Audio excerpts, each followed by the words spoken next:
ഇന്ന് രാവിലെ ഞാൻ ഉറക്കം എഴുന്നേറ്റ് ഇന്നലത്തെ ഉറക്കം തീരെ ശരിയാവാണ്ടായിരുന്നേ. കാരണം എൻ്റെ പുറകെ കാണുന്ന ജനൽ കണ്ടോ, അതിൽ കർട്ടൻ ഇന്നലെ രാത്രി ഞാൻ ഉറങ്ങിക്കൊണ്ടിരിക്കുമ്പോൾ എങ്ങനെയോ പൊട്ടി വീണു. കാരണം നല്ല കാറ്റായിരുന്നു, ഇന്നലെ മഴയുണ്ടായിരുന്നു. അതിൻ്റെ ഇടയ്ക്ക് എപ്പോഴോ പൊട്ടി വീണതാണ്. പിന്നെ എനിക്ക് പേടിയായിട്ട് എൻ്റെ അടുത്തുണ്ടായിരുന്ന അമ്മമ്മയുടെ ഒരു പഴയ സാരി ഞാൻ കേട്ടലിൽ എടുത്ത് വെച്ചു. വേറെ ബെഡ്ഷീറ്റൊന്നും കണ്ടില്ല. അപ്പോൾ ഉറക്കം ശരിയാവാണ്ട് ഞാൻ മടി പിടിച്ചിരിക്കുവാണ്. അപ്പോൾ ബുബു രാവിലെ തന്നെ ഇങ്ങനെ കുറച്ച് നേരം എൻ്റെ അടുത്ത് സ്പെൻഡ് ചെയ്യും. അപ്പോൾ ഇന്നത്തെ വെയിറ്റ് എൻ്റെ 66.15 ആണ്. ഇപ്പോൾ ഇന്നലത്തെ എൻ്റെ വെയിറ്റ് വെച്ച് നോക്കുമ്പോൾ നിങ്ങൾക്ക് മനസ്സിലാവും വെയിറ്റ് കുറഞ്ഞിട്ടുണ്ടെന്ന്. പിന്നെ രാവിലെ ഞാൻ വാം വാട്ടർ കുടിക്കും. ഞാൻ ഈ ചിരിക്കുന്ന ഏതോ റീൽ കണ്ടിട്ട് ചിരിക്കുന്നതാണ്. രാവിലെ അനുകരിക്കാൻ പറ്റിയ സ്വഭാവം. അത് കഴിഞ്ഞിട്ട് ഞാൻ ബ്രേക്ക്ഫാസ്റ്റിന് കഴിക്കുന്നത് ദോശയാണ്. ആക്ച്വലി നമ്മൾ വെയിറ്റ് ലോസ് ചെയ്യുമ്പോൾ ബ്രേക്ക്ഫാസ്റ്റിന് നമ്മൾ പ്രോട്ടീൻ അടങ്ങിയ ഭക്ഷണങ്ങൾ കഴിച്ചു കഴിഞ്ഞാൽ ഒത്തിരി വിശക്കില്ല പെട്ടെന്ന്. പക്ഷേ ഞാൻ രാവിലെ വർക്കൗട്ട് ചെയ്യുന്ന ദിവസങ്ങളിൽ കാപ്സ് എടുക്കാറുണ്ട്.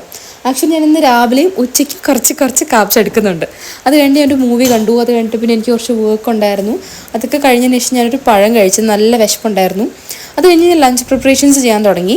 ലഞ്ചിന് ഞാൻ കഴിക്കുന്നത് 1 സ്പൂൺ ഗീയിൽ ജസ്റ്റ് ഒന്ന് ഫ്രൈ ചെയ്തെടുത്ത ചിക്കനാണ്.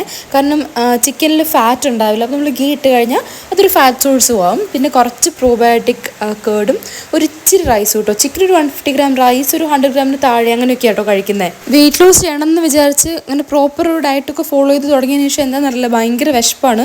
അതുകൊണ്ട് ഞാനിപ്പോൾ ഇടയ്ക്കിടയ്ക്ക് ഭക്ഷണം കഴിക്കും. എന്ന് വെച്ചാൽ ഒത്തിരി ക്വാണ്ടിറ്റിയിൽ പുറത്തുള്ള ഫുഡും ജങ്കും മധുരവും ഒക്കെ ഒഴിവാക്കിയതിന് ശേഷം ഇച്ചിരി കഴിക്കും കേട്ടോ. വെയിറ്റ് ലോസ് ചെയ്യുമ്പോൾ എന്തൊക്കെ കാര്യങ്ങൾ ശ്രദ്ധിക്കുക, എന്തൊക്കെ പ്രിപ്പറേഷൻസ് എടുക്കുന്നതിനെ പറ്റി ഞാനൊരു ഫുൾ ലെങ്ത് വീഡിയോ എൻ്റെ ചാനലിൽ അപ്ലോഡ് ചെയ്തിട്ടുണ്ട്. കാണാൻ താല്പര്യമുള്ളവർ കണ്ടോളൂ കേട്ടോ. അപ്പോൾ ഇന്നേക്ക് അത്രേ ഉള്ളൂ. Bye and take care.